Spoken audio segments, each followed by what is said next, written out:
लाजमी आता है, लाजमी आता है। लास्ट टाइम रिड्यूस सिलेबस में ये एक्सरसाइज कट हो गई थी। कट हो गई थी, ठीक है जी। क्वेश्चन नंबर 1 इसका आपने नहीं करना, क्वेश्चन नंबर शुरुआत इतनी अच्छी। 1 नहीं करना आपने। क्वेश्चन नंबर 2 से हम इसको स्टार्ट करेंगे। क्वेश्चन है आपका, calculate an approximate value of cos 46। Calculate an approximate value वो नहीं करनी। वैल्यू ऑफ cos 46 की अप्रॉक्सीमेट वैल्यू आपने निकाली है। देखिए क्या अप्रोच है इन क्वेश्चंस की। सबसे पहले आपको जिस फंक्शन की भी वैल्यू निकालने के लिए कहते हैं, क्वेश्चन नंबर 2, 3 और 4 सेम नेचर के क्वेश्चंस हैं और तीनों ही क्वेश्चंस में आपको डिफरेंट फंक्शंस गिवन है, ठीक है जी। अब क्योंकि ये फंक्शन आपके पास कॉस है, पास्ट में ऐसे भी पेपर्स आए हैं, बुक में एक ही सवाल है कॉस का, ठीक है। पास में ऐसे भी पेपर्स हैं जिसमें आपके पास साइन का क्वेश्चन भी है, tan का क्वेश्चन भी है, ठीक है। मेनली कॉस, साइन और tan के ही क्वेश्चन है, इसके अलावा कोई और क्वेश्चन नहीं है। इन सबको करने का तरीका एक ही है, अगर एक ही क्लिक कर लिया था आपको तो बाकी सब में भी सेम यही काम होगा। सॉल्यूशन, जो फंक्शन आपको गिवन है ना उसको आप लेट कर लें x की फॉर्म में। लेट x नहीं y, let y is equal to cos x, ठीक है जी। अब क्योंकि cos गिवन है तो cos लेट कर लिया, अगर sin गिवन होता तो sin लेट कर लेते, tan गिवन होता तो tan लेट कर लेते, ठीक है जी। सबसे पहले आप क्या कीजिए, इसको डेरिवेट कर दीजिए with respect to taking derivative.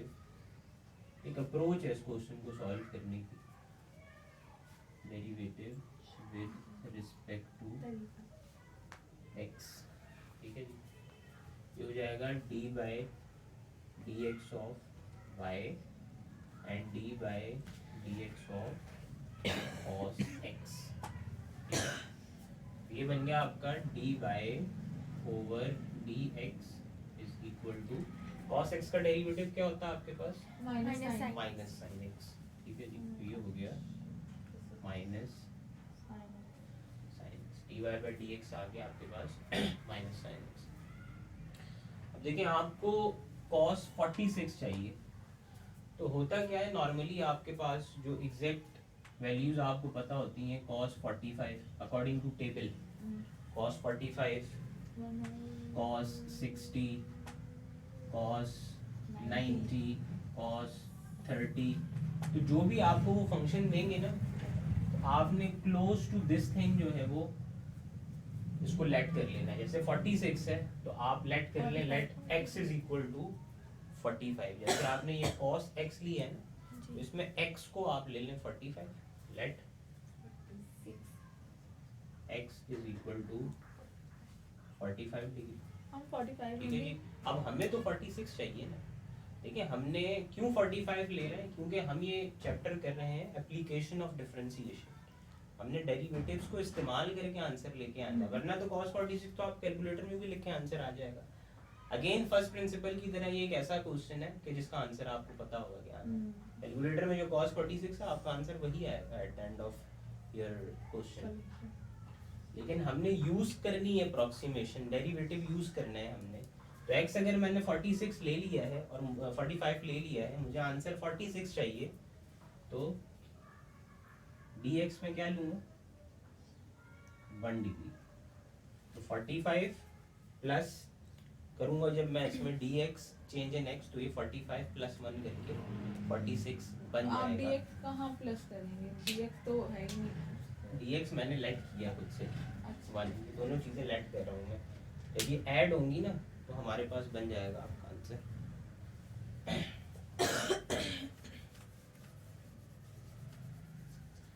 अच्छा, ये जो 1 डिग्री आपने लिया है it should be in radians, radians में होना चाहिए। लास्ट टाइम फर्स्ट ईयर में चैप्टर 9 एक्सरसाइज 9.1 में डिग्री से रेडियन कैसे कन्वर्ट करते हैं हमने पढ़ा है। पाई ओवर 180 से आप मल्टीप्लाई करवा देते हो तो आपका डिग्री जो है कन्वर्ट हो जाता है, यानी 1 degree will be pi over 180। जब भी आप इसको यूज करोगे तो ये होगा। अगर 2 डिग्री होता तो वो 2 पाई ओवर 180 होता, 3 डिग्री होता 3 पाई ओवर 180 हो जाता।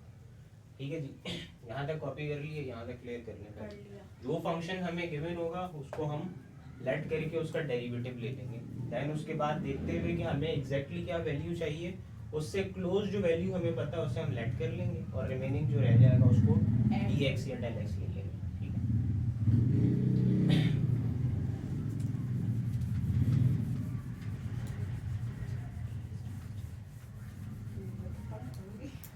ठीक है, ठीक है जी।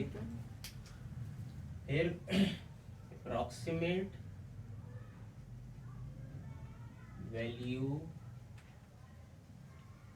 of cos 46 will be equal to cos 45 degree plus 1 degree. अगर ऐसा करेंगे, इसको ब्रेक कर दें 46 को, तो वो 45 प्लस 1 बनना चाहिए, तो जाके वो 46 बनेगा। ठीक है, तो ये इक्वल होगा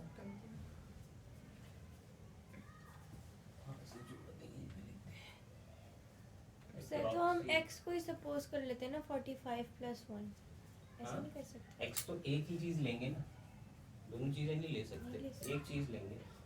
अगर x को 45 प्लस 1 ले लेंगे ना, तो फिर ये dx वाली बात डिस्कस नहीं हो पाएगी जो एप्लीकेशन ऑफ डिफरेंशिएशन है। वैसे हम ऐसा करते थे ना चैप्टर 10 में, एंगल ब्रेक करते थे। वहाँ करते थे क्योंकि डिफरेंशिएशन नहीं लगानी होती थी, वहाँ कर सकते थे। कहाँ पे? देखें, अप्रॉक्सीमेट वैल्यू ऑफ कॉस, अब ये जो मैं चीज लिख रहा हूँ ना, ये समझ लीजिए आपके 5.2 में जो क्वेश्चन आपके 3 आपने एप्लीकेशन लगा के करने हैं, उनके फॉर्मूले हैं इन अ सेंस। ठीक है, approximate value of cos x plus dx equal होता है y प्लस dy। अब कोई भी क्वेश्चन होगा आपका, उसमें सिर्फ क्या होगा कि ये cos की जगह या sin लिखा होगा, हाँ, या tan लिखा कुछ होगा, भी या लिखा log लिखा होगा, या whatever कुछ भी लिखा हुआ होगा, सिर्फ यहाँ पे वो चीज रिप्लेस हो जाएगी, ये y प्लस dy ही रहेगा। ठीक है जी, तो इस तरह अप्रॉक्सीमेट वैल्यू ऑफ cos आपका क्या है, भले से आप ये पहले ये स्टेप ना लिखते cos, क्योंकि दोबारा ये आ ही जाएगा, मैंने सिर्फ इसलिए लिखा था कि ये चीज हमें निकालनी है। cos 45 degree plus 1 degree is equal to y हमने पीछे लेट किया था, जो कि cos x लिया था हमने, cos x प्लस dy क्या आया था हमारा पीछे हमारा आया था dy ओवर dx माइनस का sin x। इसमें से dy को अलग कर लेते हैं आप, वहीं पे नहीं भी किया तो कोई मसला नहीं, यहाँ पे निकाल लें। तो dy की वैल्यू आ जाती minus sin x into dx। पीछे जो हमने काम किया है उसमें dy over dx minus sin x आया था। फॉर्मूले के अकॉर्डिंग तो सिर्फ आपको dy चाहिए ना, यहाँ से dy की वैल्यू निकाली तो minus sin x into dx हो गई, तो यहाँ dy की जगह आ गया minus sin x into dx। ये बात क्लियर है? Yes. Approximate value of cos 46 degree, 45 plus 1 हो गया आपका 46। ठीक है जी, cos x, अब x क्या लेट किया था आपने 45 डिग्री, x की जगह आपने लिख दिया 45 डिग्री, ये लेट किया ना x को 45, प्लस माइनस माइनस हो गया, साइन x लिखा है, x आपने लेट किया हुआ है 45 डिग्री। देन उसके बाद dx आ रहा है, dx आपने डिफाइन करके उसको रेडियन में निकाल चुके, उसकी जगह आ जाएगा पाई ओवर 180। इसको आप सॉल्व करोगे तो ये अप्रॉक्सीमेट वैल्यू आ जाएगी आपके पास cos 46 की। cos 45 क्या होता है आपका 1/2।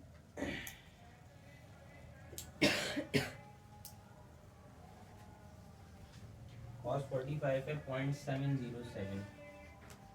ठीक है जी, माइनस sin 45 भी सेम ही होता है, हाँ जी 0.707 pi over 180, pi over 180 point 0.174, ठीक है जी। सिंपली बस ये राइट हैंड साइड को सॉल्व कर लीजिए तो आपका आंसर आ जाएगा। Approximate value of cos 46 is equal to 0.707 minus, इन दोनों को मल्टीप्लाई करवा दीजिए पहले। 0.707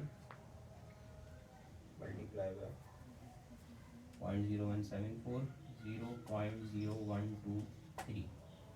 approximate value of cos 46 is equal to 0.707 में से उसको माइनस करवा दीजिए।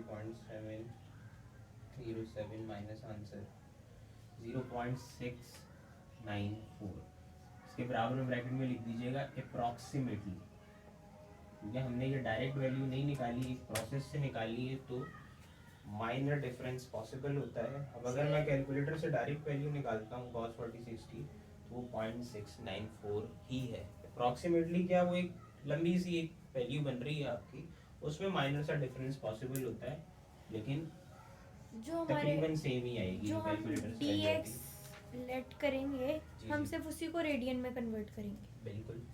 और ज़रूरत कहाँ पड़ी, यहाँ आपने cos 45 लिया, ये डायरेक्टली आप 45 को रेडियन में कन्वर्ट भी कर देते तब भी cos 45 तो यही आंसर देता है ना, जो cos π/4 देता।